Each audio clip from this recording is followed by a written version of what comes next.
evening, my name is Nivasia Coleman, and today I'll be presenting on the critical topic of Black mental health, focusing on the concept called Black Anglo-Saxism, which is discussed in an article by Nathan Here that's featured in Dr. Colby's Combine textbook on African-centered psychology. I took on the challenge to internalize racism effects in the mental health of our African American people, and to also internalize what the healing might look like from a cultural grounded perspective. I'd like to first get started by defining what the term Black Anglo-Saxism actually means.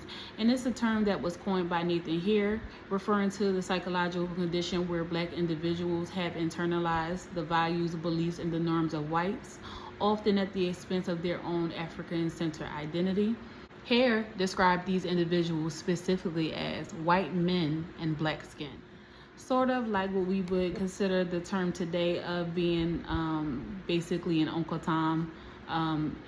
If you have ever heard of that terminology when a black person is acting or taking on the views and actions of what a white person would, meaning that they physically look African American, but mentally and behaviorally they've adopted the worldview and the self-image of white America.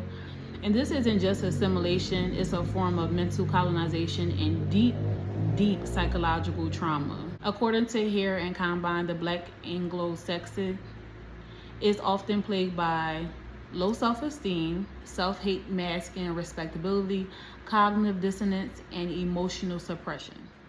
And because they're constantly trying to fit into a society that doesn't fully accept them, they live in a state of chronic psychological stress, which is a condition that Combine referred to as a form of cultural misorientation. A perfect example to back this statement is that, for example, when expressions of righteous anger comes from particularly a black or African individual, is labeled as aggression or oppositional defiance, rather than understood to be within the context of our historical trauma. And there's a few examples that I can give you that can better assist with explaining or describing rather what that term of misorientation is.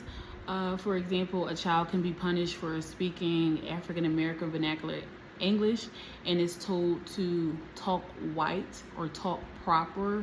Or in my personal experience, when working in corporate America or working as a customer call representative, I'm a very professional and nice person, but I have been told multiple times on calls that they needed me to be more valley, so to speak, which is very hard when they also tell me to be myself, which once again, myself is very professional, very smart, and a very nice person who likes to help people. However, just my tone, I guess, or my voice of being an African American didn't suit the calls really good for them as far as QA goes, being as though I don't speak proper or valley like they prefer me to.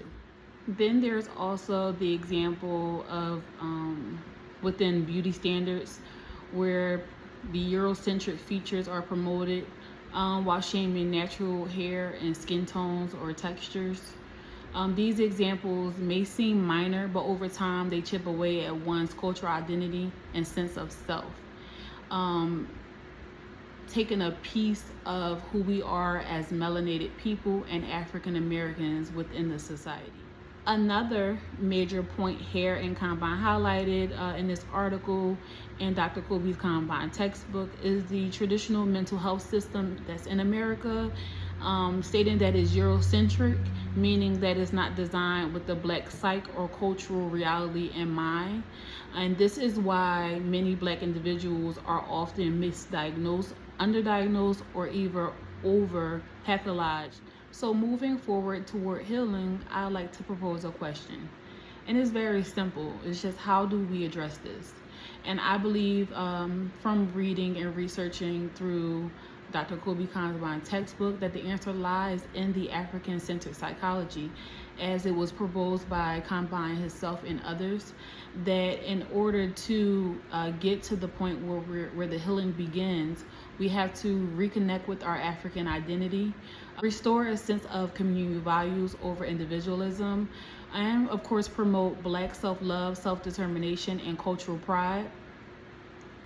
I come to realize that true mental health for Black people can mean our freedom from internalized oppression, and that can only come through a return to our cultural and spiritual roots. This work hit home for me personally because I've seen and even experienced the struggle of being Black, a Black woman, of course, in a world that constantly tells you not to be, or tells you that it's wrong to be Black, or that it's incorrect to be Black. Learning about Black Anglo-Saxism helped me understand how some of our mental health challenges are not just, personal weaknesses, but symptoms of historical, cultural, and systematic trauma. So again, I propose the question, how do we move forward? How do we truly support Black mental health? To truly support Black mental health, I believe one of the things that we can do is create cultural safe spaces for healing. Support Black mental health professionals trained in the African-centered frameworks as well. By doing so, most of all, I believe that we would definitely be reclaiming our identity. As Hare wrote, the Black Anglo-Saxon must be healed by culture, not by appeal, not by assimilation, but by awakening. Black Anglo-Saxonism is not just a psychological theory. It's a real barrier to Black liberation and well-being for us all. With that being said, to support Black mental health, we must decolonize our minds and reclaim the identity of who we truly are. Thank you for taking the time to view this presentation. Again, my name is Nivasia Coleman. Have a great day.